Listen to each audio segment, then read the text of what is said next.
Hola, muy buenos días a todos y todas. Mi nombre es Ricardo Álvarez, profesional del Departamento de Estudio y Desarrollo del Servicio de Evaluación Ambiental, y junto con Saludar tengo el agrado de darles una cordial bienvenida a esta nueva capacitación técnica sobre la guía para el uso de modelos de calidad del aire en el CIA.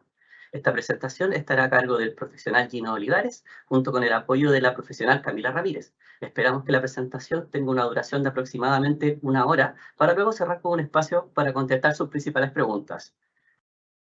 Para esto, les invito a ver en la esquina superior derecha de su pantalla, encontrarán un icono con un signo de interrogación en el centro, al lado del botón rojo de abandonar. Tengan cuidado, no se vayan a equivocar. Dándole clic a este icono se va a desplegar el panel de anuncio. En este panel de anuncio encontrarán la opción de poder hacer sus preguntas, además de información relevante para esta capacitación. Eh, Sin más que agregar, los dejo con ustedes, a la jefatura del Departamento de Estudio de Desarrollos, a Camila Carrasco, que nos dará una palabra de inicio a esta actividad. Muchas gracias, Ricardo. Hola a todas y todos. Bienvenidos a esta capacitación técnica de la Guía para el Uso de Modelos de Calidad del Aire en el CEIA. Quiero dejarle un cordial saludo y extender también de nuestro jefe de División de Evaluación y Participación Ciudadana, Juan Cristóbal Moscoso, y de nuestra directora ejecutiva, Valentina Durán, que en estos momentos se encuentran en la región de Magallanes. Nosotros como Dirección Ejecutiva del Servicio de Evaluación Ambiental tenemos tres lineamientos estratégicos, ¿cierto? Primero, una gestión técnica de excelencia pegada a la normativa con unificación de criterios.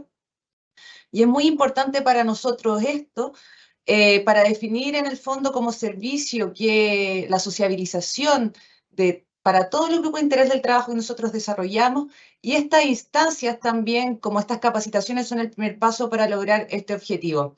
En el fondo, estos ejes de gestión, son el principal esfuerzo para avanzar a esta gestión técnica que yo les decía anteriormente, excelencia, pegada a la normativa y con unificación de criterios. Y ese espíritu se ve reflejado en la elaboración de estas guías y documentos que hacemos dentro de nuestro servicio.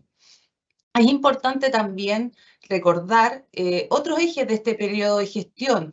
Por ejemplo, la incorporación de la variable cambio climático en la evaluación de impacto ambiental, y también iniciar la implementación progresiva del Acuerdo de Escazú en el CEIA, que tiene una especial importancia a propósito de los pilares de acceso a la información ambiental y el fomento de la participación ciudadana que nos exige este último compromiso.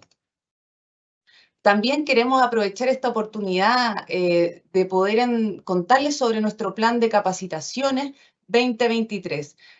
Este año tenemos planificadas 20 jornadas de capacitaciones dirigidas a la ciudadanía, las que se están desarrollando el primer martes de cada mes desde marzo a diciembre.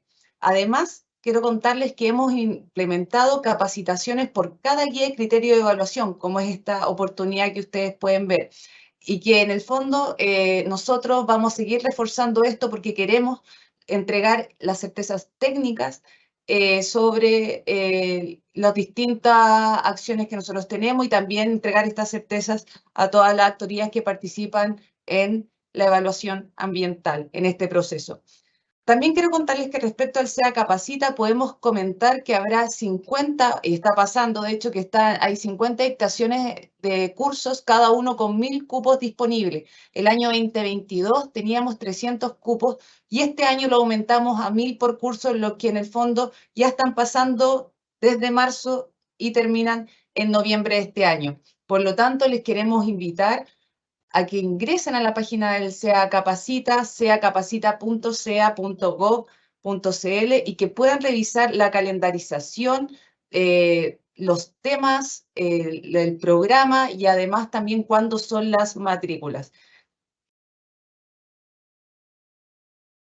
Otro elemento también para mejorar también la comunicación y el acceso a la información es que tenemos un correo de observaciones. Cerrando con esta información, quiero invitarlas a todos y a todas para participar en el fondo y escribir nuestra casilla de correo electrónico que ustedes pueden ver en pantalla, donde pueden enviar sus observaciones y comentarios sobre cualquier otro documento que hayamos publicado como servicio. Este correo es sumamente importante porque es una herramienta que nos ha permitido una retroalimentación inmediata y constante. Y nos ha demostrado la importancia del trabajo en contacto directo con cada uno de ustedes. Además, también decirles que pronto vamos a modernizar este instrumento a través de un formulario que durante las próximas semanas esperamos estar difundiendo e informando a través de nuestras distintas plataformas. Bueno, por último, y ya para dejarlos con los profesionales que van a dictar esta capacitación, es que quiero agradecer a todos los profesionales de nuestro servicio que han realizado este trabajo, especialmente al equipo que me toca liderar, el equipo del Departamento de Estudio y Desarrollo, por organizar esta actividad, al Departamento de Especialista de Cambio Climático, al cual también está Camila Ramírez, que va a ser una de las expositoras de esta capacitación, que ha tenido un fuerte trabajo también en esto. Y en el fondo a todos los equipos de la visión jurídica, de todo el servicio en general, que han sido parte de la construcción y elaboración de la actualización de esta tan importante guía. Por lo tanto, sin nada más que decirles que sea una actividad muy provechosa, quiero dejarlos con Gino Olivares, profesional del DED, y Camila Ramírez, profesional del Departamento Especialista de Cambio Climático. Muchas gracias. Muchas gracias, Camila. Muchas gracias también a Ricardo por la presentación y a todos quienes están detrás y hacen posible esta capacitación y que lleguemos a ustedes. Gracias a todos y a todas las presentes por estar en esta capacitación. Creemos que es un punto súper importante para poder revisar los principales contenidos, tener comentarios desde su punto de vista. Para nosotros las guías es importante que tengan un tiempo de uso, siempre es necesario revisarlas, pero en sí son perfectibles y desde esa perfección están este correo y en el futuro formulario. Sin más, comencemos con la capacitación. Un poco de contexto de esta actualización de la guía. Para los que no sepan, su primera edición fue publicada en el año 2012. Fue elaborada 2010 y 2012 y publicada, o sea, 2010 y 2011 y publicada durante el 2012. Por lo tanto, se hizo necesaria una revisión y actualización en base a las distintas recomendaciones y revisiones internacionales de los modelos recomendados para revisar y precisar las solicitudes y análisis de datos que ahí se estaban entregando. Además, también estar en relación a los avances técnicos y tecnológicos de los distintos modelos, tanto modelos numéricos de meteorología como modelos de calidad o dispersión del aire, que son recomendados, CALPA, FAERMO, los modelos eulerianos, etc. Y también es importante comentarles de que esta guía es parte de los compromisos que adquirió el Servicio de Evaluación Ambiental con la Contraloría General de la República por los casos de contaminación atmosférica producidos en Concón, Quintero y Puchuncaví, y sobre todo el análisis de impactos acumulativos y efectos sinérgicos asociados a esta zona. Entonces, habiendo dado el contexto, vamos con los objetivos y alcance tanto de la presentación como de la guía. Entonces, esta capacitación tiene como por objetivo presentar y analizar los principales contenidos de la segunda edición de la guía, detallando los criterios y lineamientos allí expuestos, que finalmente, en base a los objetivos de la guía, son este listado de recomendaciones y buenas prácticas para el uso de modelos de calidad del aire en el CIA. Bueno, no solo la guía se enmarca en lo que sería la predicción de impacto, la cuantificación de las concentraciones de los contaminantes, sino que también da algunos lineamientos con respecto a caracterización del área de influencia con su correlato con la guía del 2015 y también con respecto a evaluación, sobre todo con los impactos acumulativos. Eso lo vamos a ir viendo en adelante en la guía. De todas maneras, hacer un comentario que esta presentación no va a entregar, no nos vamos a detener, o sea, no va a entregar detalles de los modelos recomendados, para lo cual pueden revisar el capítulo 2 de la misma guía o también el capítulo 10 del anexo 1 de la misma.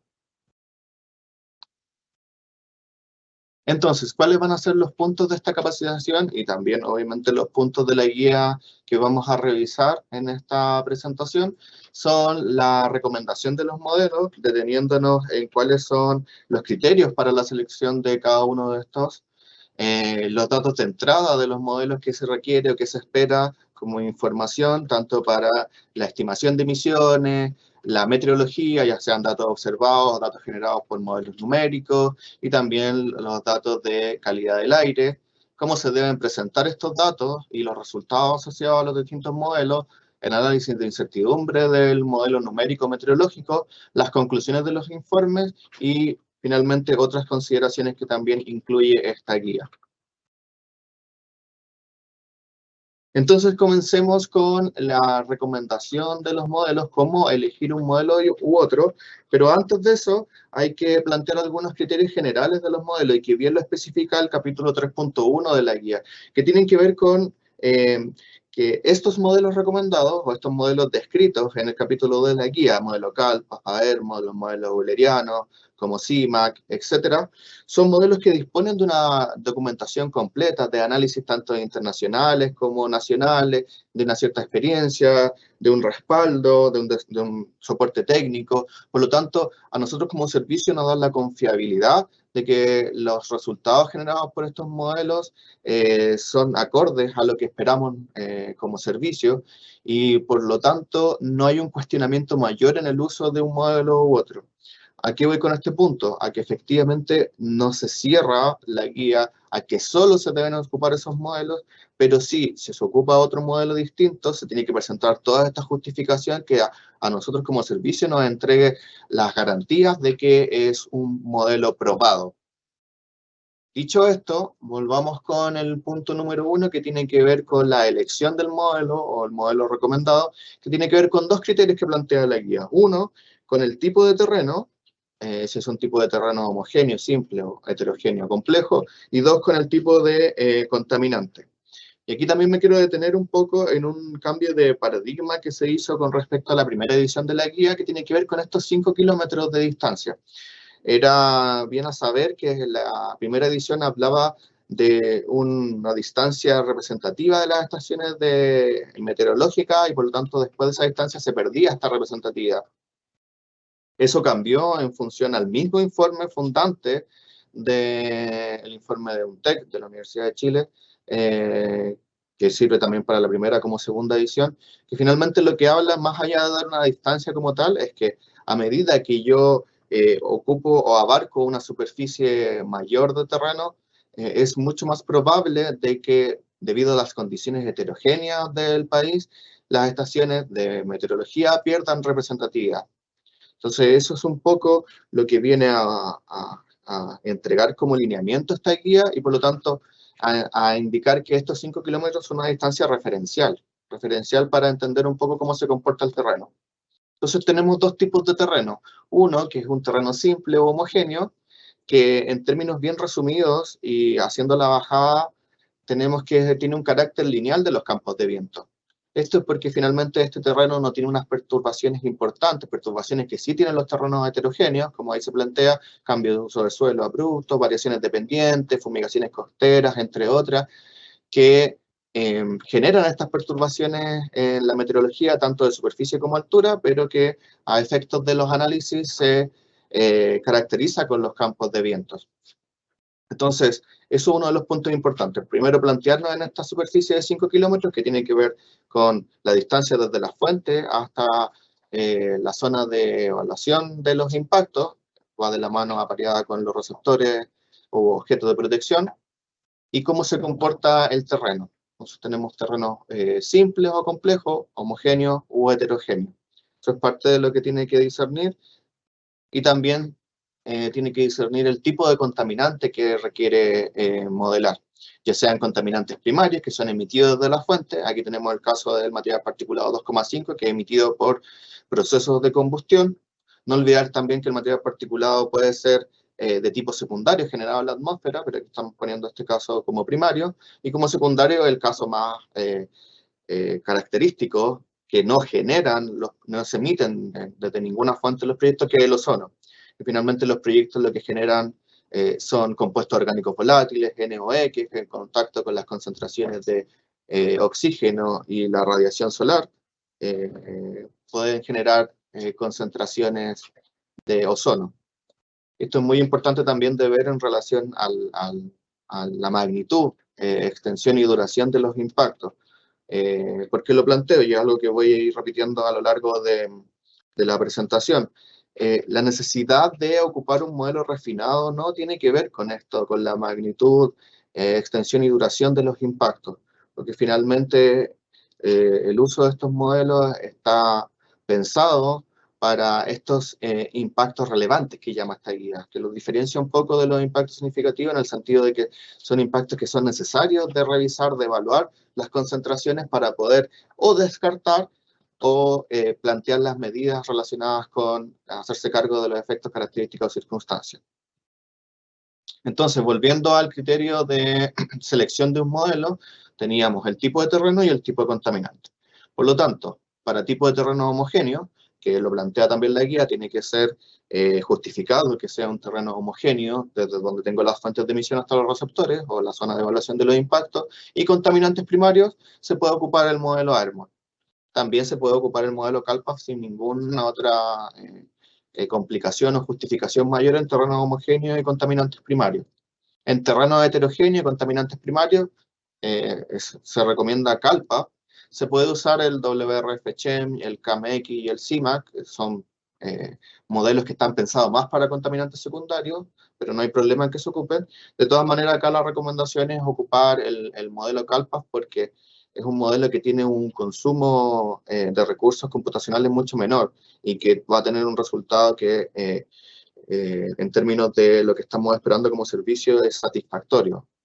Y para contaminantes secundarios, específicamente para otros tipos de contaminantes como el material particulado, se plantean estos modelos eulerianos, el WRF-Chem, CAMX, el CIMAC. ¿Por qué planteo esto del material particulado secundario? Porque la guía bien plantea de que se permite el uso de una modelación de material particulado secundario, de contaminantes secundarios, para el modelo CALPAF, pero siempre justificándolo y planteando qué tipo de preprocesador fotoquímico se está ocupando en este modelo, ya sea Mesopath 2 o RIVAT. Esto tiene que venir presentado y justificado por qué se usa uno u el otro. Entonces, habiendo planteado la forma de elección del modelo, vamos por los datos de entrada. Y partamos entonces con las fuentes de emisión. Esto es un punto muy relevante para nosotros porque las fuentes de emisión y las emisiones o tasas de emisiones que son ingresadas al modelo tienen que venir con el detalle suficiente para entender a qué fase del proyecto corresponden, cuál es su nivel de actividad, cuál es su frecuencia, si son emisiones continuas, discontinuas, si son esporádicas, etcétera. Cuáles son sus tasas de emisión, cómo fueron ingresadas al modelo y cuáles fueron todas la matemática, por así decirlo, que hay detrás desde la emisión propiamente tal, la masa partido en un determinado tiempo versus la tasa de emisión que se ingresa al modelo, ya sea la misma unidad, masa partido tiempo, masa partido superficie al cuadrado por tiempo, o todas las condiciones que se agregan asociadas al tipo de fuente, que lo vamos a ver en la diapositiva que sigue.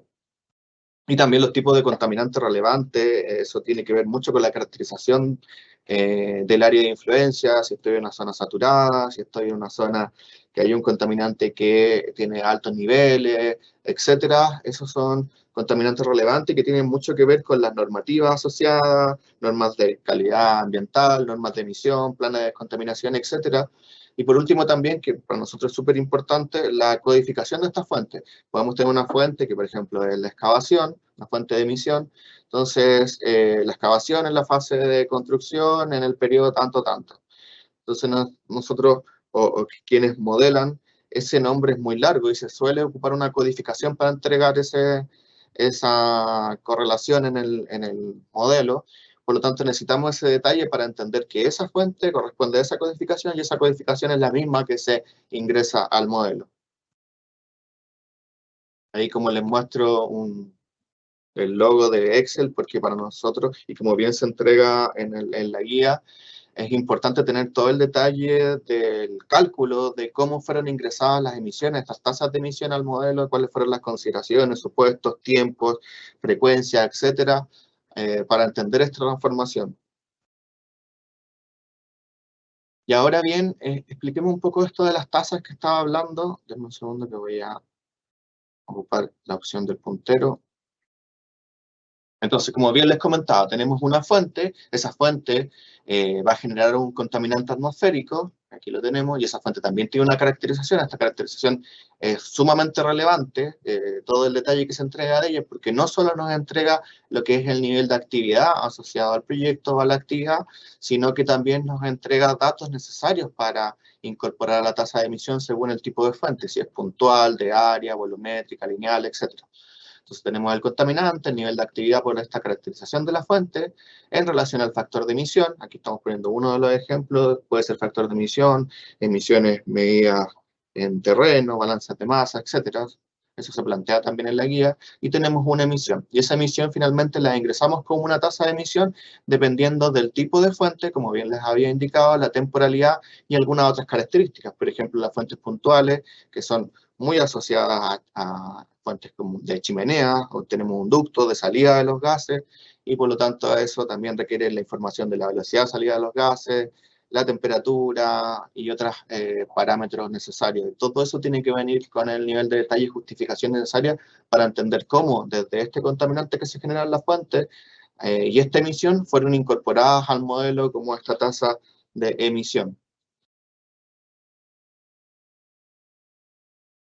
Ahora bien, también se entregan otras consideraciones asociadas a, por ejemplo, fuentes fuera de ruta, específicamente el caso de maquinarias que se ocupan dentro del predio, por ejemplo, para hacer nivelaciones, compactaciones, excavaciones, etcétera, que tienen una operación limitada, limitada en el sentido espacial, o sea, se van a mover dentro de la superficie del proyecto o actividad, y por lo tanto pueden ser planteadas como fuentes de área, volumétrica o lineales según sus características, siendo justificadas.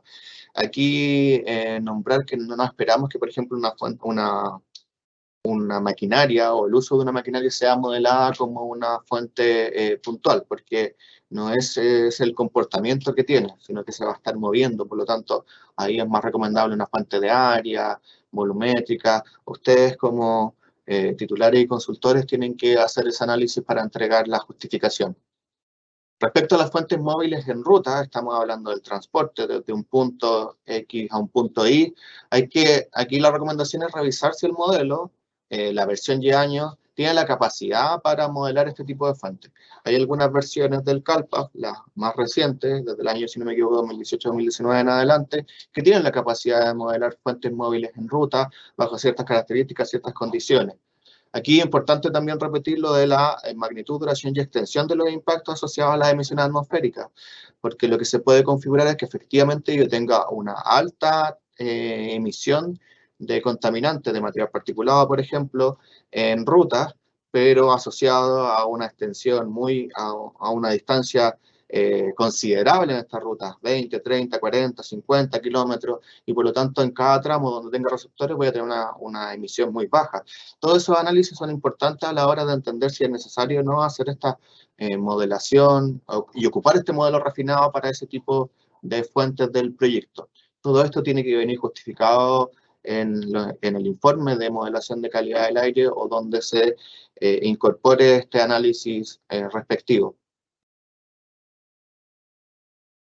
Respecto a los datos y modelos meteorológicos, aquí hay que separar dos tipos de datos que tenemos hoy día con respecto a la meteorología. Uno, el dato observado, y otro, el dato generado por un modelo numérico, en este caso el WRF.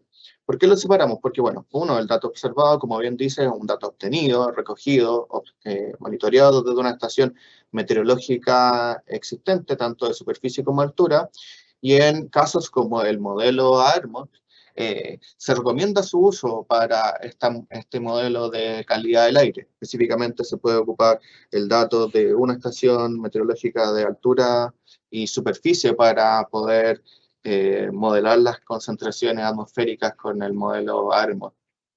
Siempre también a la vista con la validación de los datos. Perdón, voy a tomar un poquito de agua. Un segundo. Gracias. Siempre a la vista con la validación de los datos, que al menos hayan 75% de estos durante el año de la data observada.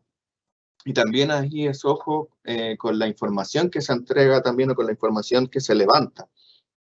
pongo ejemplos súper puntuales de humedad relativa. Por ejemplo, no podemos esperar un dato de la humedad relativa que supere el 100%, velocidades de viento que son irrisorias para la zona que están. Entonces es importante también de que los titulares hagan análisis de estos datos para revisar su validez. Y tenemos por otro lado los datos que son generados por un modelo numérico, en este caso el recomendado es el modelo WRF, que lo que se plantea en esta guía es que para el caso de modelación de contaminantes primarios se debe modelar o replicar un año calendario, enero a diciembre. ¿Y por qué digo replicar? Porque finalmente lo que se hace hoy día es tomar un año de referencia, que bien se indica aquí que el año elegido no debe tener una antigüedad más allá de 3 años desde la fecha o desde el año de ingreso al proyecto, y ese año considerarlo y replicarlo en adelante para lo que son los impactos a futuro del proyecto, o este método de prevención de los impactos. Entonces, lo que hacemos finalmente es, claro, replicar y seleccionar un año de réplica de este intervalo de 3 años. ¿Por qué se ha indicado un intervalo de 3 años? Bueno, esto va muy cotejado con los temas de cambio climático. Y si ustedes se fijan, esta parte conversa, va de la mano con lo planteado en la guía metodológica para la consideración de la variable de cambio climático en el CIA, porque lo que estamos esperando es que la elección de este año, dentro de estos 3 años, nos permita contar con los efectos del cambio climático en la actualidad. ¿Y por qué no consideramos otros efectos, digan ustedes, como el efecto de la niña, el niño, o sea, el efecto del heno, efectos en el Pacífico? Esto y levantar esta complejidad de poder hacer estos análisis probablemente podría generar un ruido, una perturbación mucho mayor al momento de elegir un año de réplica del modelo WRF, que no da la certeza de que podamos estar eligiendo un año u otro que se generen las condiciones más desfavorables de dispersión de los contaminantes. El efecto de la niña, el niño y neutro, si bien está cuantificado, la nueva entrega a los años y todo, no quiere decir que en los sucesivos se vayan a generar una periodicidad igual. En los efectos del Pacífico, que son a 20 años tampoco. Entonces es muy complejo incorporar todo eso, y hoy día lo que necesitamos es tener los datos más actualizados posibles por este efecto. Y se entrega una recomendación a grosso modo para poder elegir a los titulares, aunque una recomendación, ustedes pueden elegir el año bajo otras características o condiciones que consideren relevantes, pero que es analizar finalmente que las concentraciones del contaminante o los contaminantes que van a analizar son las mayores en ese año, y por lo tanto se puede considerar que habría una menor dispersión del mismo por efectos meteorológicos. Pero esto es una recomendación, ustedes como titulares y consultores deben analizar cuál de estos 3 años eligen y justificarlo. Otra de las cosas que vino a hacer este cambio desde la primera edición hasta esta segunda edición es la parametrización de la modelación numérica meteorológica del WRF. Para la primera edición se entregaba un archivo namelist.input configurado con 4 dominios, con ciertas características o reglas que eran recomendaciones, si bien, pero eran unas reglas que finalmente nosotros pensamos para esta nueva edición un poco borrarla y dejar así, sí, en base a la literatura actual, algunas recomendaciones, como por ejemplo que la configuración del alcance de la grilla cuente con al menos 50 celdas de grilla en la dirección X e Y, el plano X e Y, para el último dominio, que el dominio menor tenga una resolución de 1 kilómetro, que al menos este modelo WRF tenga 2 dominios anillados con retroalimentación, y que se deja ahora abierto a que el titular presente la variable física y dinámica a su justificación, tal que no sea esto presentado o planteado de manera aleatoria, sino que tenga que ver con cómo se comporta la atmósfera en el dominio de modelación, de tal manera de hacerlo lo más realista posible, y que eso no repercuta en el desempeño. Esto es un punto importante también, porque puede que haya una configuración de variables que nos dé un mejor desempeño, pero que esa configuración no se condice con la realidad de la zona que están modelando. Por eso es importante una de las recomendaciones finales también, que entregó la primera edición y esta segunda edición con respecto a quién hace el informe de modelación atmosférica o modelación de calidad del aire, que tiene que ser expertos en esta materia. Ahora, dentro de los datos de entrada y lo que son la configuración tanto del modelo meteorológico y el modelo de calidad del aire, es importante presentar esto que tiene que ver con la configuración del modelo meteorológico o los datos meteorológicos en relación al modelo. Por ejemplo, los modelos gaussianos requieren datos observados de una sola estación, tanto de superficie como de altura, pero en los casos de que no se cuente con los datos en altura, estos pueden ser obtenidos a través de un modelo numérico meteorológico, en este caso el WRF, y estos datos incorporados a la modelación, al preprocesador meteorológico de la ERMOD para contar con el insumo necesario meteorológico. Sin embargo, para otros tipos de modelos, como el modelo CalPAF y el modelo euleriano, es recomendable que utilicen datos meteorológicos provenientes de modelos numéricos. ¿Por qué? Porque, por ejemplo, en el caso del modelo CalPAF, si uno ingresase una sola estación, como en el caso del modelo AERMOD, tanto de superficie como de altura, los desempeños serían más bajos del modelo CalPAF que en relación al modelo AERMOD. Por lo tanto, se pierde un poco la lógica del utilizar un modelo CalPAF en ese caso, y por lo tanto eso lo viene a suplir la modelación numérica meteorológica, que en este caso es el modelo WRF. También se abre esta nueva posibilidad a que vayan revisando los desempeños, tanto en el lamenlist.input como también en la modelación híbrida, que le denominamos en la guía, que tiene que ver con la retroalimentación de la modelación numérica con datos de estaciones meteorológicas existentes, tanto en el área de influencia como en el dominio de modelación del modelo CalPAF, de tal manera de ir mejorando los desempeños del modelo meteorológico.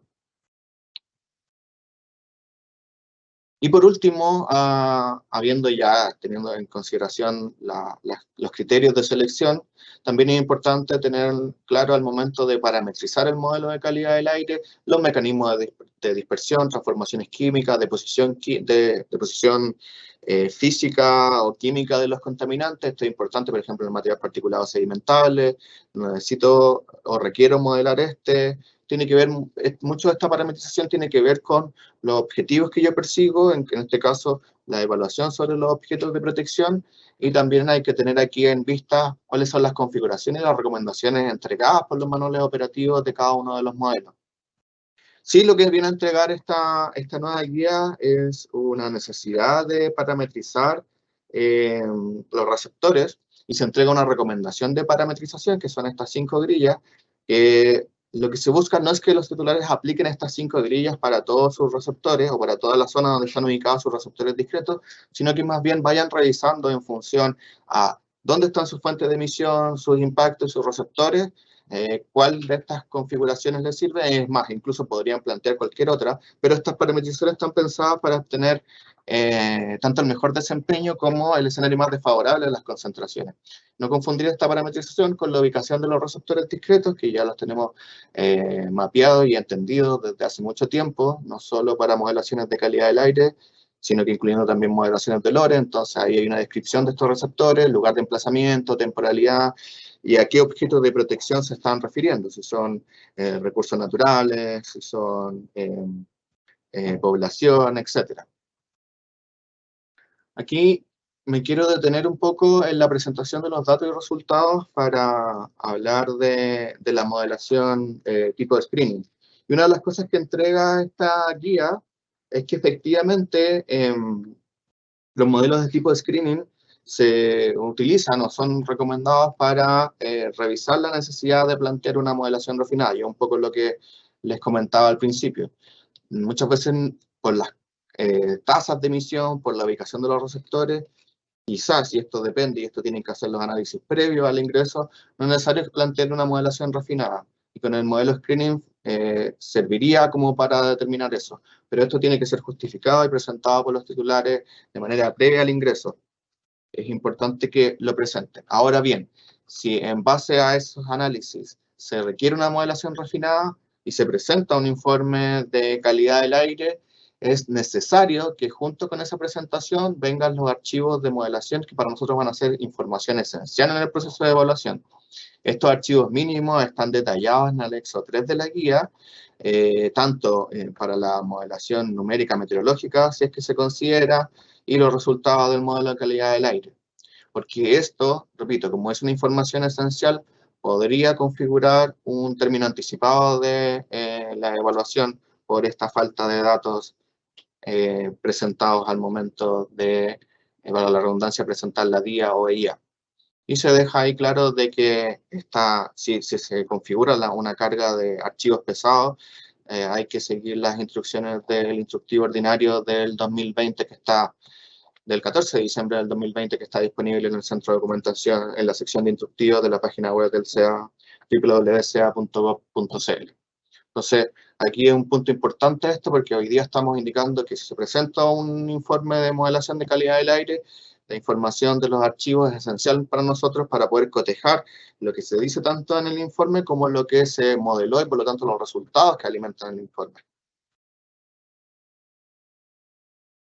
Siguiendo con la presentación de los datos y los resultados, tenemos la caracterización del dominio y su entorno. Aquí es importante que si bien hay varios puntos que son claves al momento de presentar esta información, no es que todos estos puntos tengan que venir en un solo mapa o en una sola forma de presentación, pueden venir en KMZ, Shape, etc. Pero lo importante es que podamos ir entendiendo estos puntos. ¿Cuáles son ellos? El alcance del dominio, las estaciones meteorológicas ocupadas, ya sean las estaciones meteorológicas, si es que se ocupó para el modelo como un dato, como un insumo, o si es que se ocupó para el análisis de incertidumbre del modelo numérico meteorológico, las estaciones también de monitoreo de calidad del aire, en el caso de que fueron utilizadas para describir el área de influencia, dónde están ubicados los receptores de interés, los receptores discretos, receptores de tipo población, receptores de recursos, las fuentes del proyecto, etc. Eso son parte importante de la caracterización del dominio de modelación y su entorno. Como bien les indicaba, también es importante esta data relacionada con la caracterización del área de influencia, específicamente con la componente de calidad del aire. Y esto tiene que venir muy de la mano con las guías que hemos publicado, específicamente dos de las guías que presentamos a la derecha de la diapositiva, que tienen que ver con la guía de calidad del aire en el área de influencia de proyectos que ingresan al CIA y la guía para la evaluación ambiental del riesgo para la salud de la población. Porque estas dos guías entregan criterios muy claros respecto a cómo caracterizar una zona. Por ejemplo, la guía de área de influencia habla de cómo se tiene que evaluar la representatividad de una estación en función a la topografía, a las distancias de ubicación, y que finalmente, estos valores monitoreados o observados de la estación de calidad del aire son representativos, son asimilables a los receptores, que son un punto importante, el receptor. Finalmente, para nosotros el receptor es donde se evalúa el impacto, no la estación de monitoreo de calidad del aire. Y la guía de riesgo para la salud lo que viene a entregar también es el criterio de plantearse cuál es el estado de la zona. Por ejemplo, una zona que está saturada hay que considerarla que ya está sobrepasando los niveles de la norma primaria de calidad asociada y por lo tanto ya tenemos un punto de partida en cuanto a la caracterización de la calidad del aire para las normas primarias de calidad del aire. Y esa información, por ejemplo, el levantamiento de una estación de monitora tiene que venir con la ubicación, la tabulación de los datos, la justificación de la representatividad, el uso de criterios según las guías vigentes, etc. Esto se plantea en detalle en la misma guía de la segunda edición de este año.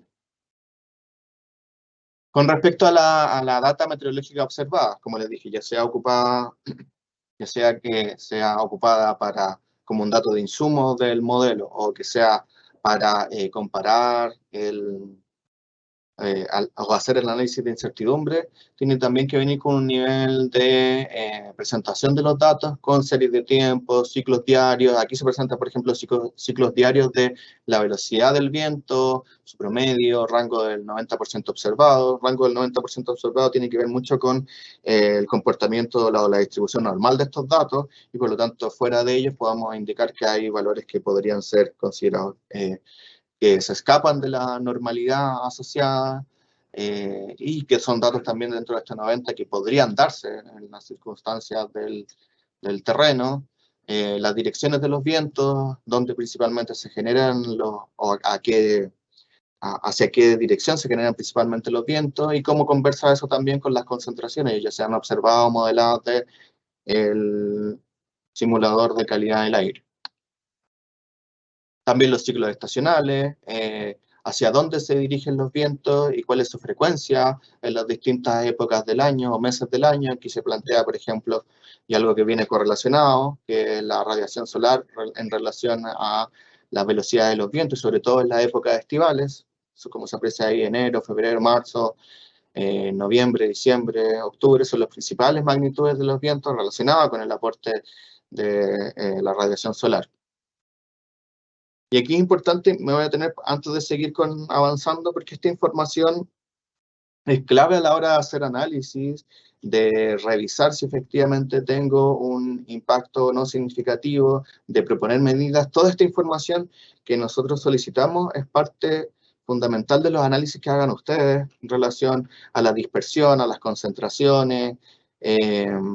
Si bien más adelante se plantea de que, por ejemplo, los niveles de incertidumbre que ustedes calculen cuantitativos no deben ser extrapolables a los valores de concentración, sí esto es parte importante de un análisis y un raciocinio de los valores que me están entregando.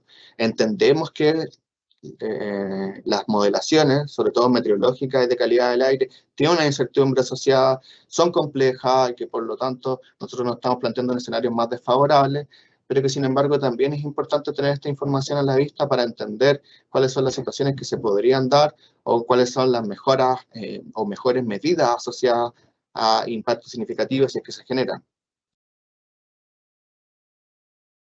En el caso de los resultados del modelo meteorológico, lo mismo, presentar estos datos en la serie de tiempos, ciclos diarios, estacionales, rosas de los vientos, mapas de los vientos, como aquí bien se plantea, que son bastante buenos para entender cómo se comportan los vientos en la zona, datos en altura, la altura de la capa de mezcla. Ese dato, por ejemplo, es súper importante de presentar porque nos entrega un parámetro de cómo se comportó el modelo en esa zona. Por lo general, y en la principal cantidad de proyectos que ingresan, no vamos a contar con datos en altura. Hay muy pocas estaciones hoy día presentes de datos en altura, por lo tanto, tener un correlato de qué es lo que entregó el modelo nos permitiría, como expertos a nosotros, determinar si es que efectivamente es un dato válido o no válido. Por poner ejemplo, no estamos esperando que la altura de capa de mezcla en invierno esté a una altura de 5.000 metros. O sea, ahí hay un problema en el modelo que nos haría saltar las alarmas. Por eso es importante ir presentando estos datos. Y también, por ejemplo, la temperatura asociada a la altura de las capas de mezcla para entender, por ejemplo, procesos como inversiones térmicas, etc.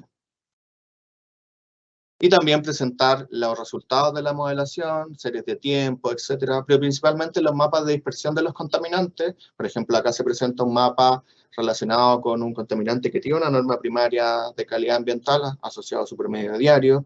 Se entrega la isolínea, dónde están los receptores, dónde está el proyecto. Esa información para nosotros sumamente trascendental.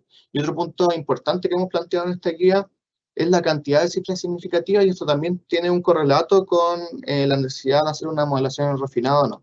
Porque si finalmente yo estoy planteando un mapa de dispersión con concentraciones muy bajas en relación al nivel normativo, poner un ejemplo, 130 microgramos de material particulado, y estoy modelando a lo sumo 0,1, 0,01 microgramos, es un correlato de que efectivamente uno, probablemente no había una necesidad de hacer una modelación refinada, y otro también que esas cifras significativas son muy bajas y por lo tanto se pierde un poco la lógica de la evaluación al final, teniendo valores tan disímiles entre lo que está normado versus el valor que está aportando el proyecto. Entonces eso es importante también de que de manera previa vayan analizando ustedes, titulares y consultores, al momento de presentar los distintos informes de calidad del aire. Y aquí otro punto importante, y esto como bien les había indicado, nace de lo comprometido del servicio con Contraloría, por los casos de Concón, Quintero y Puchuncaví, que tiene que ver con los impactos acumulativos. Nosotros estamos planteando que para la contaminación atmosférica, específicamente para los contaminantes que tienen norma hoy día, poder hacer la sumatoria entre lo que está aportando el proyecto con respecto a lo que aportan otros proyectos en los receptores evaluados. En este sentido, aquí se plantea un criterio de impacto acumulativo asociado al proyecto. Efectivamente, se deja la instancia o se plantea la instancia de que hay que revisar si efectivamente el proyecto con el que se está compartiendo áreas de influencia tiene estos datos, tiene la modelación, requirió modelación, etcétera, para poder generar esta data. Tampoco es que se le esté pidiendo a los titulares, a ustedes, titulares y consultores, que tomen datos de otro proyecto y ustedes los modelen, porque no les corresponde, sino más bien ir a revisar si efectivamente esto lo tienen. Si lo tienen es porque debiese haber presentado una modelación en el sentido de la magnitud, extensión y duración de sus impactos de emisiones atmosféricas y por lo tanto poder transmitirlo a los receptores que se están evaluando y poder sumar este impacto. Ahora bien, un minuto, un segundo que voy a tomar agua.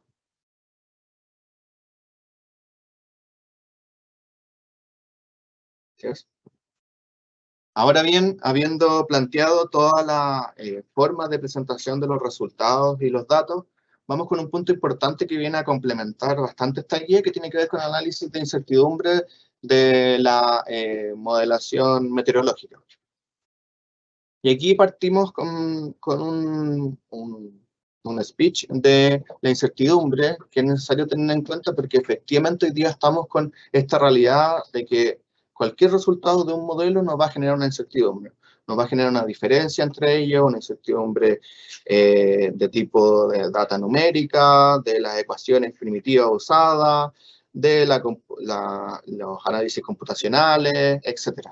Siempre va a haber una incertidumbre o una diferencia entre lo observado versus lo real. Y que esto solo puede ser revisado u observado con la modelación numérica meteorológica, porque es la única que replicamos, la única que tenemos un dato real versus un dato generado por un modelo computacional. Las emisiones, la estimación de emisiones o las emisiones generadas por el proyecto no tenemos el dato real porque efectivamente el proyecto no se ha ejecutado todavía y por lo tanto no podemos comparar lo que se está generando. Sí es importante tener ahí consideración que para todos los factores de emisión se entregan datos de confiabilidad. Por lo general la EPA y otros órganos entregan una confiabilidad que va en un código de abecedario, de la A al, si no me equivoco, a la E, siendo la A mayor confianza en el factor y la E el menor confianza. Entonces también es importante que vayan planteando ese nivel de confiabilidad de los factores de emisión asociados. Y el modelo numérico de calidad del aire efectivo, que si no tengo las emisiones, no tengo las concentraciones, por lo tanto tampoco puedo compararlo, y ahí se genera un mayor conflicto también, porque en el caso de que yo pudiese medir las concentraciones, lo que yo voy a estar midiendo en un punto específico no es solo las concentraciones que aporta el proyecto, sino que todas las concentraciones que aporten otros proyectos que ni siquiera hayan ingresado al CIA, porque no se configuraba su ingreso, o incluso emisiones naturales, de tipo las emisiones de terpenos y isoterpenos que generan material particulado en el ambiente. Entonces, por eso hoy día el análisis de incertidumbre solo está correlacionado, o relacionado, mejor dicho, con el modelo numérico meteorológico. Y para ello, y para la elección de este análisis de incertidumbre, tanto del modelo numérico como el dato observado, el dato real, se entrega una recomendación. Esta recomendación tiene que ver con el emplazamiento de la estación meteorológica. Para nosotros no existe ningún problema en que esta estación meteorológica esté ubicada dentro del área de influencia del proyecto, por lo tanto, esa estación puede ser tomada y analizada la incertidumbre. Si está fuera del área de influencia, tiene que justificar su uso, pero no hay ningún problema tampoco que la ocupe. Esto viene de la mano con entender de que finalmente lo que a nosotros nos importa es que dentro del dominio de modelación, y ojalá dentro del área de influencia, se pueda hacer este análisis de incertidumbre. De todas maneras, hay algunas recomendaciones como más técnicas asociadas, por ejemplo, al nivel de distorsión de la modelación que se genera en los límites del dominio. Es ideal que no se tomen datos desde ahí, se entrega una recomendación de distancia para poder tomar esos datos, pero en términos concretos se puede tomar estaciones, y no solo una, se pueden tomar una, dos, tres, no necesariamente tienen que tener los mismos resultados, sino que estamos hablando de rangos de resultados que son confiables para nosotros y que tienen que ver con lo que sigue a continuación. que son los análisis de incertidumbre, análisis cualitativo y cuantitativo. Entonces también la guía entrega recomendaciones para el análisis cualitativo, que tienen que ver con algunos datos de meteorología, que se toman datos en superficie, velocidad y dirección del viento, temperatura sobre todo, si se tiene humedad absoluta y relativa también, si se tienen precipitaciones también, que son puntos importantes. La precipitación tiene que ver sobre todo con la deposición húmeda de los contaminantes, por ejemplo, y las demás variables tienen que ver sobre todo con las particularidades o el caso a caso de los proyectos y los efectos o la magnitud, duración y extensión de los impactos, sobre todo con la magnitud. Entonces es importante revisar estos análisis y si es necesario otras variables en función al proyecto y a los impactos sobre los objetos de protección. A la derecha se plantea un ejemplo de lo que es esperable, una comparación entre el dato observado y el dato modelado. Por ejemplo, esto nos permite entender en función al proyecto si es que tenemos alguna observación. Por ejemplo, en el caso de algún proyecto que esté generando principalmente sus emisiones de manera nocturna, después de las 0 horas y antes de las 2 de la mañana, podemos ver que prácticamente tiene un comportamiento igual. O sea, no hay mucha diferencia entre lo observado versus lo modelado.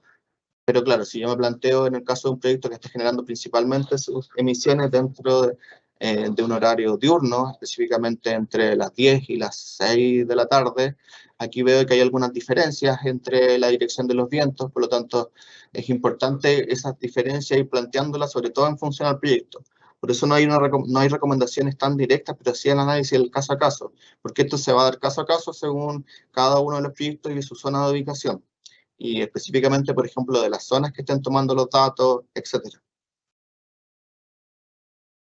Y para el caso del análisis cuantitativo, hoy día lo que entrega la guía son análisis en relación a la meteorología en superficie. Sobre todo estamos pensando en la meteorología en superficie porque es lo que más datos hay y es lo que más análisis y experiencia se tiene, sobre todo pensando que la meteorología en altura son datos bien escasos y a veces escuetos en cantidad, y que estos están validados.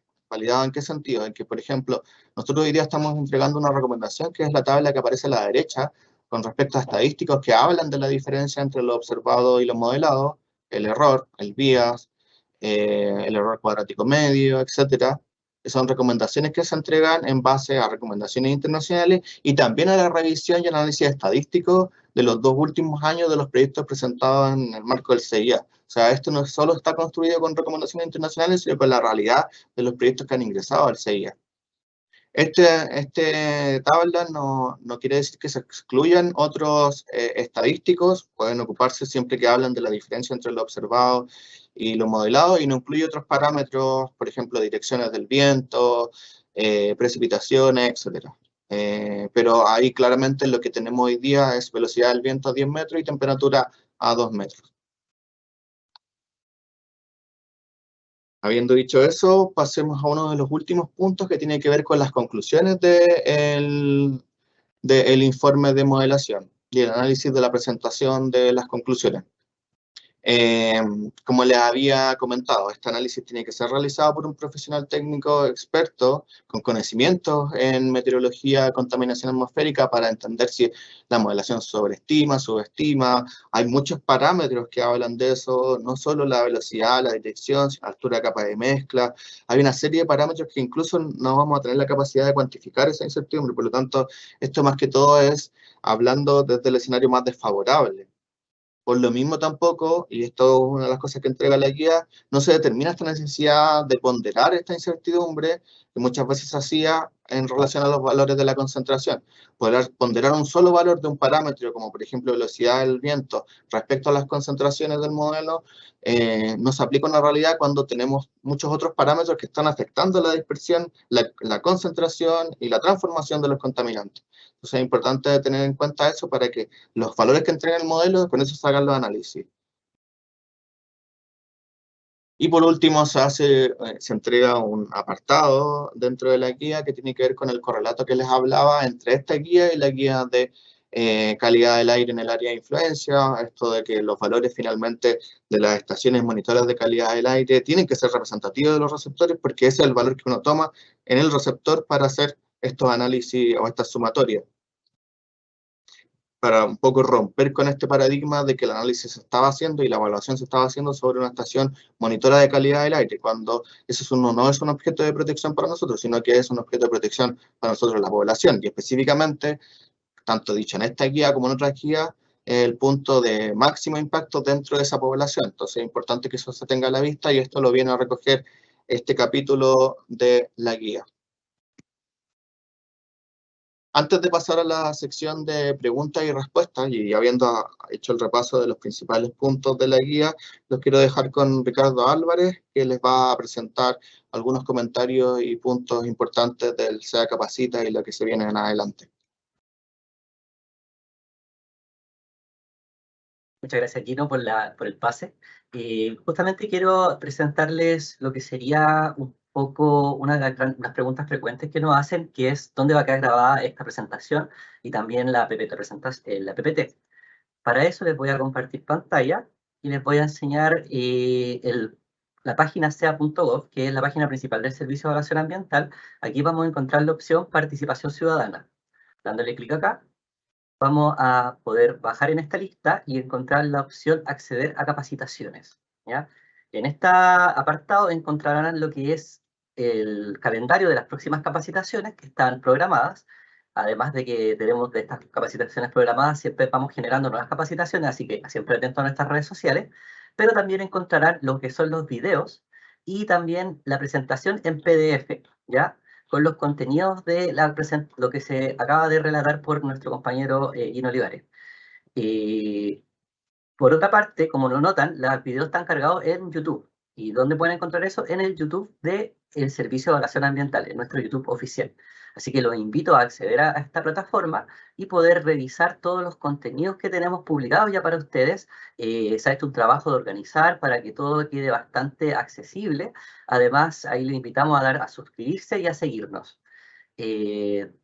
Por otra parte, quisiera también invitarlos a revisar un video que está en esta plataforma que habla sobre el SEA Capacita, que es la plataforma que les voy a mostrar a continuación.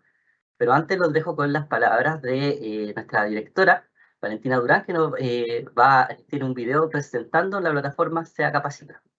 Así que para iniciar esta presentación voy a cerciorar que esté transmitiendo con audio.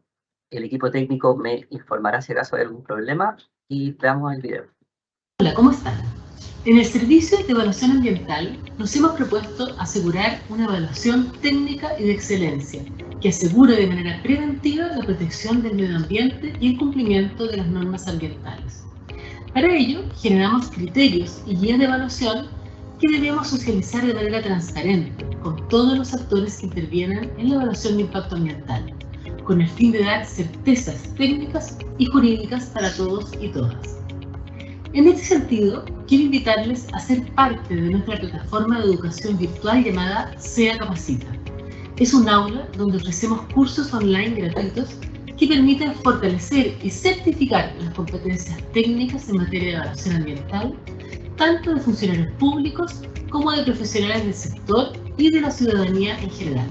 En la página web del SEA, www.sea.gov.cl,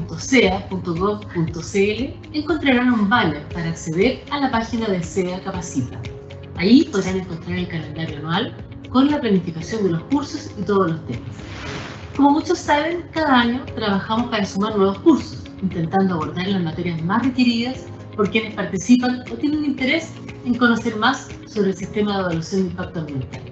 Por ejemplo, tenemos cursos relacionados con normativa, con descripción de proyectos, con participación ciudadana, entre muchos otros.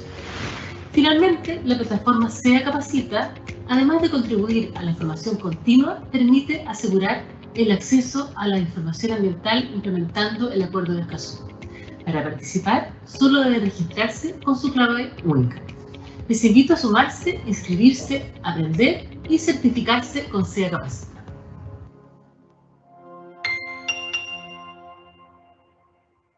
Bueno, como explicaba muy bien la directora en el video, nosotros disponemos de la plataforma SEA Capacita, que la voy a presentar aquí, con cursos que son asincrónicos, es decir, que la gente se puede matricular y ustedes pueden hacer las actividades de los cursos en el tiempo que ustedes estimen conveniente, adecuándose a sus necesidades. Estos cursos tienen diferentes contenidos, diferentes temáticas. Por ejemplo, justamente este mes se dio sobre el de evaluación ambiental de la calidad del aire, que tiene que ver con la capacitación de hoy. Cualquier cosa pueden observar el calendario, donde se pueden ver los cursos que se abrirán ahora en la próxima dictación en mayo. Creo que ahora ya con eso podemos pasar a lo que sería la sección de preguntas y respuestas de nuestra presentación. Para eso primero vamos a comenzar con una presentación de lo que serían las preguntas frecuentes, que son preguntas que nos han llegado habitualmente al correo de comentarios.documento@sea.gov.cl sobre los contenidos de esta guía. Les recordamos que este correo está siempre disponible para que nos envíen sus comentarios. Nosotros hacemos todo el esfuerzo para responder a todas las preguntas que nos están ingresando por este correo. Además, luego de contestar las preguntas frecuentes, seguiremos contestando las preguntas que ya están publicadas en el apartado de preguntas y respuestas. Así que ahora le doy el pase a Gino Olivares para continuar con la sección de preguntas y respuestas. Muchas gracias, Ricardo. Sí, como bien dijiste, vayamos a ver, en honor al tiempo, vayamos a ver las preguntas frecuentes que tenemos. La primera es cuándo comienza a ser exigible esta guía. Efectivamente, esta y cualquier otra guía comienza a ser exigible desde la fecha de publicación de la resolución de observancia. En este caso, esta resolución se presentó el 28 de febrero de este año. Así que desde ese minuto comienza a ser exigible todos los criterios que aquí están presentados. Ahora bien, ¿qué pasa o qué sucede si un proyecto ya se encuentra en una etapa avanzada de evaluación y en ese proceso avanzado se publicó esta guía o se solicita que esa incorporación? Esto tiene que ver mucho con el caso a caso y con el principio de contradictoriedad, si efectivamente se puede hacer cargo o no el titular y consultor de incorporar lo que se le está solicitando y revisando en función a el proyecto en específico y la componente o la solicitud específica. Entonces va a depender del caso a caso, la incorporación. Si bien no es exigible a rajatabla, esto depende mucho del proceso en el cual se encuentre. Por lo tanto, ahí se tiene que ir revisando el caso a caso de la incorporación y efectivamente qué de estos nuevos criterios se están solicitando o no, para ver si el titular y consultor tiene las instancias también para responderlo. Respecto al punto 3, a la pregunta 3, ¿es causal de inadmisibilidad o término anticipado en no incorporar la guía en una DIA o una NIA? Estas guías no son, esta y otras guías no son causa de inadmisibilidad. Para ello hay criterios asociados, hay instructivos de admisibilidad que tienen que tener a la vista los titulares y consultores al momento de evaluar este punto. Si pudiese generarse un término anticipado, por lo que ya conversamos, si presenta una modelación de calidad del aire, tiene que venir cotejada con los archivos de modelación. Eso es necesario para nosotros, es información esencial para poder revisar y cotejar los resultados que se entreguen. Voy al punto número 4, pregunta número 4, y esto se planteó también en la capacitación respecto al espaciado de la grilla de receptores, que se recomiendan 5 tipos de espaciados distintos de grilla, según la distancia de la fuente de los receptores. Entonces, ¿se deben considerar todas estas grillas de modelación en cualquier tipo de proyecto o dependerá de su magnitud o alcance espacial de los impactos? Aquí es claro que partimos de la base que esto es una recomendación, que es necesario que los titulares evalúen el espaciado de grilla. Nosotros entregamos estos 5 tipos de recomendación, pero no significa que tengan que presentar dentro del marco del CIA estas 5 tipos de grilla o 5 tipos de modelaciones, sino que más bien tienen que analizar en función a la magnitud y alcance espacial de sus impactos de las emisiones atmosféricas, cuál es el tipo de grilla que a ellos les podría aplicar o que sería útil para esta consideración del escenario más desfavorable, las mayores concentraciones, en función de la ubicación de sus receptores discretos, los objetos de protección y las fuentes de emisión. Por lo tanto, depende de la magnitud y alcance de los impactos de la emisión atmosférica del proyecto. Y creo que también ahí respondí una de las preguntas que estaban en el chat. El punto 5 respecto a la elección del año de modelación meteorológica. La guía en el capítulo 4.3.2 indica que se recomienda que se analicen al menos los 3 años anteriores los datos observados en el dominio de modelación a la fecha de presentación al CIA. Considerando esto, ¿cómo procederá la aplicación de este criterio a proyectos que ingresan al CIA? Es efectivo que, y como se planteó en la presentación, lo que aquí se busca es que tenga la data más actualizada meteorológica en función a los impactos del cambio climático, y por lo tanto lo que se espera acá es que el año replicado no tenga una antigüedad mayor a 3 años. Por ejemplo, si se presenta hoy día el 2023, podría ser hasta 2020, 2021, 2022. Ahí tenemos los 3 años con los que puede el titular presentar su modelación. Y la justificación, eso es dependiente de cada uno de los titulares, se entrega una recomendación en base a las concentraciones, pero ese análisis se tiene que hacer en cada uno de los proyectos. Eso, Ricardo, te pido que me ayudes entonces con las preguntas y respuestas que han llegado. O sea, las preguntas Perfecto. en realidad porque las respuestas las tengo que dar yo. Muy bien, perfecto.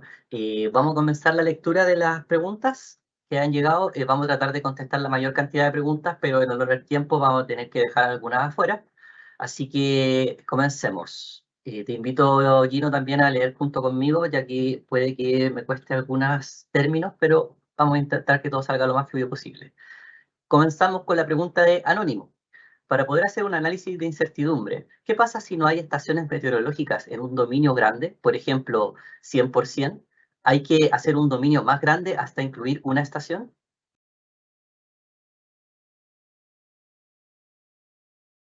Te pido disculpas, tenía el chat movido, comencé con una pregunta más adelante de la primera. Sí, no te preocupes, son parte de lo que sucede en estar en vivo.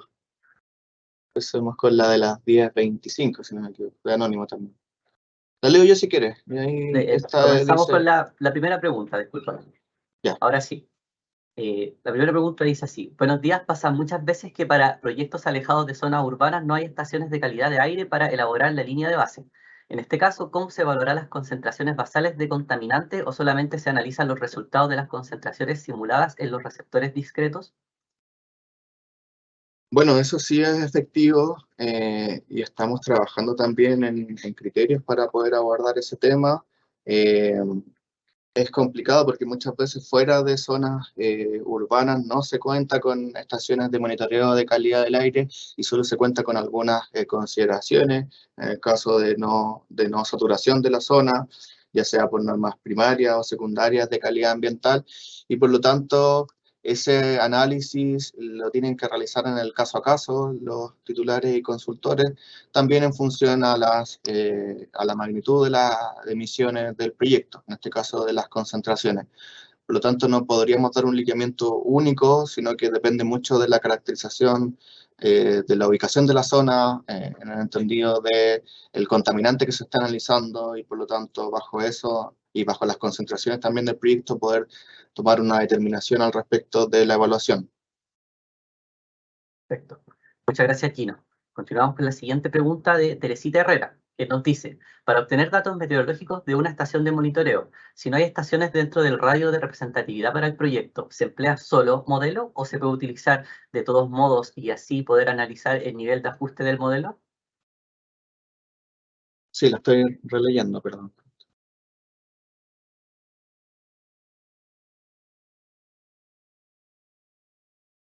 Ya, me falta un poco más de contexto de lo de Teresita, pero entendamos que hay dos tipos de datos meteorológicos. Uno, el dato observado, y el otro, el dato generado por un modelo numérico. En el caso del uso de modelos de tipo gaussiano, estos se ocupan para la obtención de las concentraciones de calidad del aire, datos observados. Y esos datos observados pueden ser obtenidos dentro del dominio de modelación.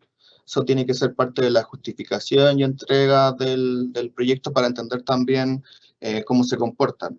Como habíamos dicho, esto es idealmente dentro del área de influencia porque es efectivo que ahí vamos a constatar que tenemos una representatividad de lo que pasa, meteorológicamente hablando, en la zona donde se generan los impactos. Pero eso no se cierra que sea dentro del dominio de modelación. Y también lo otro, entender, por ejemplo, que los modelos CalPAF, si tenemos solo un dato de estación, aquí lo recomendable es no ocupar ese dato, sino que ocupar un modelo numérico meteorológico, en este caso el WRF, para nutrirlo con la data meteorológica. En ese sentido, se puede ocupar esta misma estación para hacer el análisis de incertidumbre, estando o no estando dentro de el área de representatividad, o mejor dicho, el área entendiéndose como más el área de influencia del proyecto. Entendido. Continuamos entonces con la siguiente pregunta. Dice así, pregunta de Anónimo. En el caso específico de la modelación de dispersión de olores, ¿qué es lo que se recomienda para justificar el año meteorológico seleccionado para la modelación? Entendiéndose que olor tiene un comportamiento distinto al material particulado y gases, es posible justificar en base a la estacionalidad de la meteorología. Por ejemplo, al analizar la velocidad del viento, centrarse en el predominio de vientos hacia receptores y frecuencia de vientos calmos.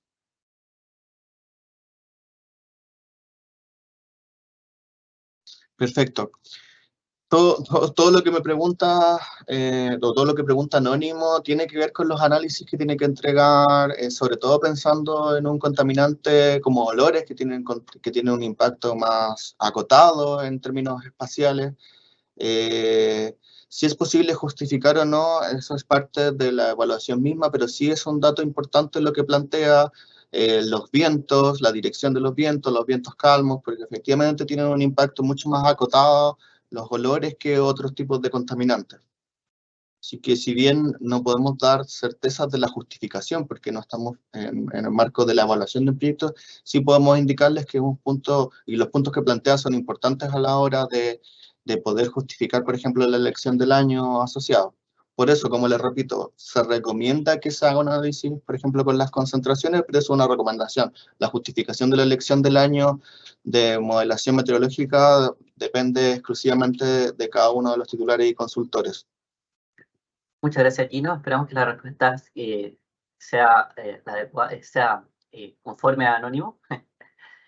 Seguimos con la siguiente pregunta también de otro Anónimo. Dice, ¿la tabla de resultados con aporte de otros proyectos es para EIA o también hay que entregarlas en una DIA?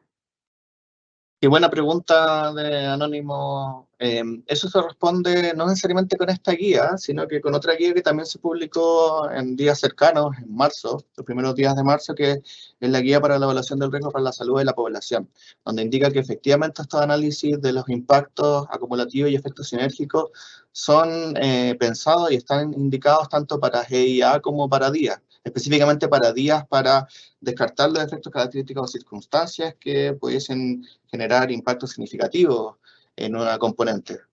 Entonces, sí, son para IA y días, pero las días va a depender efectivamente de la magnitud, duración y extensión de los impactos. Perfecto, Gino. Muchas gracias. Siguiente pregunta de Anónimo. ¿Cuál es la metodología válida para integrar los resultados de la incertidumbre del modelo WRF en las concentraciones modeladas en receptores? Esto se explicó en la presentación, no estamos esperando a que ellos incorporen la incertidumbre del modelo meteorológico, del modelo numérico WRF en las concentraciones. No es que estemos esperando que haya un ponderando que diga que la incertidumbre fue 0,7, por lo tanto, o 1,7, por lo tanto ese valor yo lo voy a multiplicar por mi nivel de concentraciones. No, simplemente esto tiene que ver con los análisis que se entregan para entender si está sobredimensionando, subestimando, para entender también con la magnitud, extensión y duración de los impactos y para plantear en el caso de que sea un impacto significativo las mejores medidas posibles asociadas a cada uno de los contaminantes asociados. Por lo tanto, es un análisis que tiene que ver con la aplicabilidad de los resultados y que es un análisis, como dijimos, que tiene que ser realizado por expertos. Repito, esto de los expertos no es algo que nosotros hayamos hecho esta indicación desde esta segunda edición, es algo que viene desde la primera edición. Es más, incluso se plantea la necesidad de la firma de esta informe de modelación para darle el respaldo técnico asociado. Perfecto. Seguimos entonces, Gino, con la siguiente pregunta de Anónimo. Y dice así. Hola, ¿cómo se hace esta parametrización de receptores en 5 grillas? Si es necesario, según lo que se presenta en CalPAF, se debe hacer varias modelaciones con los distintos espaciados de grilla. Esto debido a que en CalPAF no se puede hacer varias villas de receptores en una modelación. Como le indicaba, creo que respondí esa pregunta. Eso depende del análisis previo de cada titular y consultor. Nosotros no estamos esperando que ellos planteen escenarios dentro de la evaluación, sino que más bien ellos revisen y planteen el escenario más desfavorable y la grilla que sea la adecuada en relación a sus receptores y a la magnitud de los impactos. Claro, y era una de las preguntas que se abordaba en las preguntas frecuentes. Entonces, continuamos con la siguiente pregunta, y aquí la pregunta que ya había leído, pero la repito. Dice, para poder hacer un análisis de certidumbre, ¿qué pasa si no hay estaciones meteorológicas en un dominio grande? Por ejemplo, 100%. ¿Hay que hacer un dominio más grande hasta incluir una estación? Es una buena pregunta, pero que se está haciendo un análisis, creemos que al revés. O sea, esto tiene que ver con la caracterización de la zona donde está emplazado el proyecto y por lo tanto las primeras iteraciones del área de influencia. Hay que revisar eso para que efectivamente contar con estaciones de tal modo de poder hacer el análisis de incertidumbre. Y es más, en caso que no se cuente con estaciones, también la guía recomienda que puedan ellos instalar estaciones si es necesario, dependiendo de, como les indicaba, la magnitud, duración y extensión de los impactos, porque eso es lo que va a determinar la necesidad del uso de un modelo refinado o no, y por lo tanto todo lo que se devenga de esta guía. Entendido, Gino. Continuamos con la siguiente pregunta enviada por Paola Peña. Muchas gracias, Paola. Dice así, ¿existen actualmente criterios preliminares para considerar la variable cambio climático en las propias modelaciones? Qué buena pregunta, porque eso también lo abordé muy someramente, ya que esta capacitación no es de cambio climático, pero sí la guía de cambio climático y esta conversa en respecto a los 3 años, porque eso viene desde la base de que hoy día no podemos o no hay la capacidad técnica y la suficiencia para tener un resultado en un tiempo, en un uso computacional no muy elevadísimo. En cuanto al modelo meteorológico, que es el que podría incorporar la variable de cambio climático respecto a los modelos climatológicos globales. Esa interfaz, ese acople hoy día, lo hace, por ejemplo, la DGAC, pero toma meses en hacer una modelación de un año. Entonces, entendemos la complejidad y una resolución que no es la óptima para nosotros, es una resolución de 15 por 15 kilómetros. Hoy día tenemos una resolución de 1 por 1 en el plano X e Y.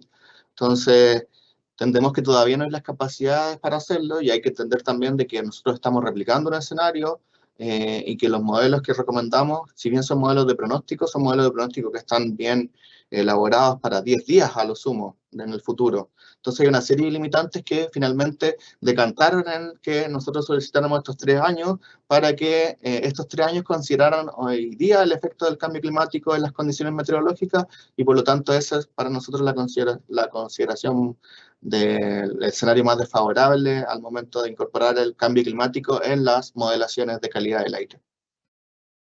Muchas gracias, Gino, por la respuesta. Continuamos con la siguiente pregunta de Anónimo. Dice, para el análisis de incertidumbre, ¿cuál es la justificación técnica y referencia bibliográfica para incluir el índice de correlación de Pearson en vez del IOA, Index of Agreement, siendo este último el más utilizado en la evaluación del modelo a nivel internacional? Eso lo voy a responder principalmente con lo que dice la guía. La guía no está cerrada a que se presenten otros indicadores asociados, sino que más bien se pueden presentar.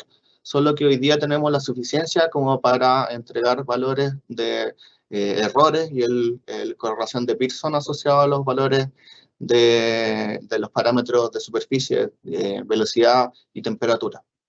Pero eso no se cierra, la guía no se cierra a que no puedan presentar, por ejemplo, el IOA.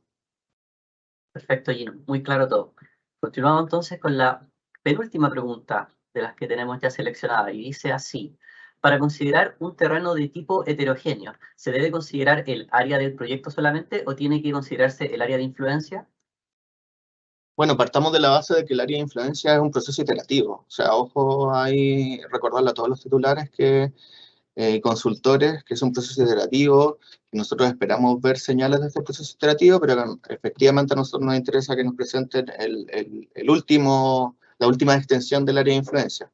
Dicho esto, la guía es clara también en decir que esta superficie, estos 5 kilómetros, tienen que ver con la distancia entre la fuente y entre los receptores u objetos de protección, que son finalmente los impactos. Por lo tanto, tiene que ver con la delimitación del área de influencia. En sí, el tipo de terreno tiene que considerar el área de influencia para entender si la caracterización finalmente nos da homogéneo o heterogéneo. Perfecto, Gino. Y ahora vamos a la última pregunta de las que vamos a lograr alcanzar a contestar dentro de esta jornada. Y dice así, para el caso del análisis de incertidumbre, ¿cómo se considera la disponibilidad de información meteorológica, tomando en cuenta que muchas veces la única información disponible es a partir de estaciones agrometeorológicas que miden el viento a 2 metros de altura? Como bien planteamos en una de las respuestas anteriores, estos son recomendaciones. Finalmente, los titulares pueden presentar otros parámetros, incluso de las alturas asociadas, para hablar del análisis de incertidumbre. Si bien no vamos a tener un punto de comparación, porque la tabla recomienda específicamente, si no me equivoco, velocidad del viento a 10 metros y temperatura a 2 metros, no se cierra que puedan presentarlo la velocidad del viento a 2 metros de altura. Es la información que está disponible y por lo tanto los titulares y consultores tienen que hacer los análisis en función a esa, y que también va a depender un poco, y vuelvo a ser reiterativo, de la magnitud, extensión y duración del impacto asociado a las emisiones atmosféricas y el nivel de detalle requerido para hacer estas evaluaciones. Muchas gracias, Gino. Con eso estaríamos ya respondiendo todas las preguntas que vamos a alcanzar a contestar en esta oportunidad, en honor al tiempo. Y voy a darles los últimos anuncios para poder ir cerrando esta actividad de capacitación. Lo primero es invitarlos a contestar la encuesta que vamos a dejar linkeada en el panel de anuncios. Una encuesta con la cual van a poder darnos su opinión respecto a la actividad. Esperamos poder estar mejorando constantemente, así que toda su retroalimentación estamos constantemente observándola y esperamos que cada vez entreguemos mejores y mejores actividades para ustedes. Lo otro que quería comentarles es que, como ya les dije, la grabación se encontrará prontamente disponible en el portal Ciudadano y también en nuestro canal de YouTube, junto con la presentación en PDF. También darle las gracias a Gino Olivares por la presentación, por el apoyo también que se encuentra Camila Ramírez, dando el apoyo técnico de Gino, y también el apoyo de Javier Navarrete con las cámaras, que estuvo aportando aquí todo lo que sería el proceso de organización de este evento. Muchas gracias también a las palabras de inicio que nos dio nuestra jefatura, Camila Carrasco, y con eso estaríamos dándole fin a esta actividad. Muchas gracias a todas y todos, esperamos estar escuchándonos prontamente, y por favor recuerden ingresar a Capacita y también compartir estas actividades a todas las personas que puedan tener interés en aprender más sobre el servicio de evaluación ambiental. Con eso, muchas gracias, nos despedimos, hasta la próxima.